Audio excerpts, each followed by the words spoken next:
պարոն Մամիջանյան, շուտով կմեկնարկի դատական նիստը,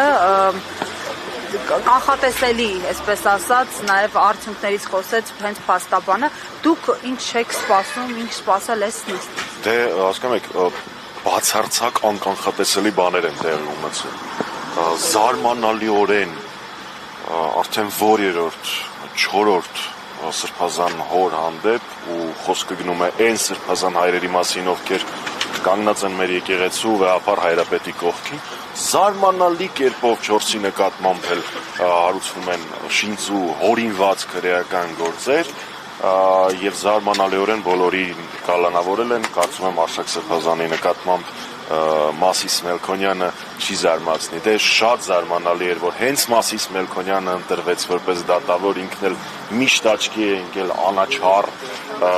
բացարձակ իշխանության հրահանգները չկատարելով եւ այլն։ Այս իհարկե եթե որպես կատական էլ, եթե որպես իրականություն այդ կատակները անում ենք նրա համար, որ իրականության դժոխքից, իրականության գրոտեսկից, իրականության խայտառակությունից հնարավորություն ունի ինչ-որ մի քանի վայրկյան շեղվելու։ Տեղի ունենալու հետևյալը իմ համեստ կանխատեսումներով։ Մասիս Մելքոնյանը չի զարմացնի ոչ մեզ, ոչ իշխանություններին եւ կկալանավորի Արշակ Սրբազանին։ Ես ամեն դեպքում ուզում եմ, որ մեր քաղաքացիները, չնայած պարոն Բաբայանը, իմ գործընկերները մինչ այդ ասեցին, մի քանի կետ ֆիքսեն, էլի շատ կարեւոր։ Խոսքը գնում է 2018 թվականի դրվագի մասին, որտեղ մի քանի հոգի ցուցմունք է տվել, որ իբր իրանց մոտ հայտնաբերված թմրանյութերը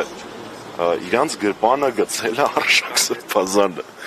Ես ճանապարհին տեսնում էի լրատվականներից մեկը մի կոմիքս էր պատրաստել, որ իշխանությունները հավանաբար առաջնորդվել են հետևյալ սկզբունքով. ինչ անենք Արշակ Սրբազանին բռնենք, դե երևի գրպանը թմրանյութ գցենք, հետո հասկացել են, որ սքեմը գրպաններ չի ունենում ու որոշել են Արշակ Սրբազանին վերագրել, որ ինքն է ինչ որ մեկի գրպանը թմրանյութ գցել։ Սա խայտառակություն չի, սա անաստվածությունն է, սա անբարոյականությունն է։ Մամջան, իսկ ընդդիմությունը ինչ է անում, որ ինքն էլ դառնա կանխատեսելի, որ կարողանա համարժեք արձագանքել։ Հերթով հատ գնում է դատվելու, եթե իրականությունը ասենք, հատ բոլորին կոնսոլիդացիա ականատես չէ։ Նախ ես չեմ կարծում, որ քաղաքաբանտարկյալների եւ եկեղեցու պաշտպանության հարցում կոնսոլիդացիայի բացակայություն կա, ես ամենայն դեպս չգիտեմ ընդդիմադիր ով հայ-առաքելական եկեղեցու դեմ արշավի հայ-առաքելական եկեղեցու դեմ արշավի եւ կամ քաղաքաբանտարկյալների թեմայով չի կիսում ընդհանուր կարծիքը։ Ինչ վերաբերում է ինչ անել, այո, ձեր նշած կոնսոլիդացիան, բայց ոչ միայն ընդդիմության, այլ նաեւ ժողովրդի այլընտրանք չունի։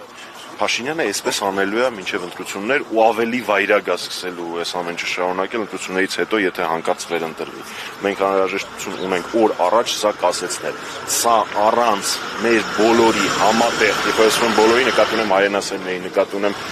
մեր քաղաքացիներին, համատեղ պայքարի չի կասեցվելու, հույս դնել նրա վրա, որ կեսից Փաշինյանը կհասկանա, որ սրիկայություններ է անում ու կդադարի դրանք անել, անիմաստ հույս է։ Անդադար ամեն օր ինքը փորձելու է բոլոր լծակներով, արդեն ծիծաղելու էլ